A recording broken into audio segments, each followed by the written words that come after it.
If one be found slain in the land which the Lord thy God giveth thee to possess it, lying in the field, and it be not known who hath slain him, then thy elders and thy judges shall come forth, and they shall measure unto the cities which are round about him that is slain. And it shall be, that the city which is next unto the slain, even the elders of that city shall take an heifer, which hath not been wrought with, and which hath not drawn in the yoke, and the elders of that city shall bring down the heifer unto a rough valley, which is neither eared nor sown, and shall strike off the heifer's neck there in the valley. And the priest, the son of Levi, shall come near, for them the Lord thy God hath chosen to minister unto him, and to bless him in the name of the Lord. And by their word shall every controversy and every stroke be tried. And all the elders of that city that are next unto the slain man shall wash their hand over the heifer that is beheaded in the valley. And they shall answer and say, Our hands have not shed this blood, neither have our eyes seen it. Be merciful, O Lord, unto thy people Israel, whom thou hast redeemed, and lay not innocent blood upon thy people Israel, upon thy people of Israel's charge, and the blood shall be forgiven them. So shalt thou put away the guilt of the innocent blood from among you, when thou shalt do that which is right in the sight of the Lord.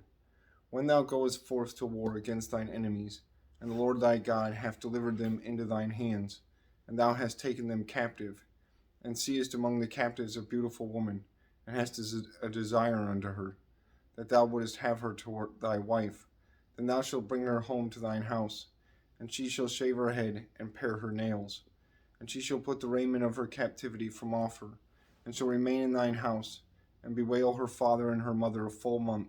And after that thou shalt go unto her, and be her husband, and she shall be thy wife.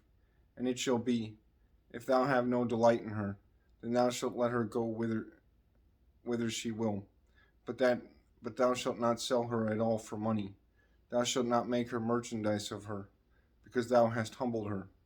If a man have two wives, one beloved, and one another hated, and they have both borne him children, both the beloved and the hated, and if the firstborn son be hers that was hated, then it shall be, when he maketh his sons to inherit that which he hath, that he may not make the son of the beloved's firstborn before the son of the hated, which is indeed the firstborn, but he shall acknowledge the son of the hated for the firstborn, by giving him a double portion of all that he hath, for he is the beginning of his strength.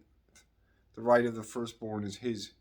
If a man have a stubborn and rebellious son, which will not obey the voice of his father, or the voice of his mother, and that, when they have chastened him, will not hearken unto them, then shall his father and his mother lay hold on him, and bring him out unto the elders of his city, and unto the gate of his place.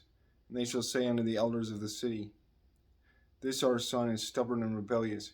He will not obey our voice. He is a glutton and a drunkard. And all the men of his city shall stone him with stones, that he die. So shalt thou put evil away from among you, and all Israel shall hear and fear.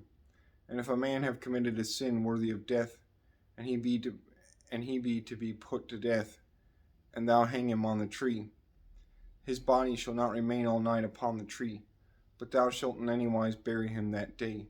For he that is hanged is accursed of God, that thy land be not defiled, which the Lord thy God giveth thee for an inheritance.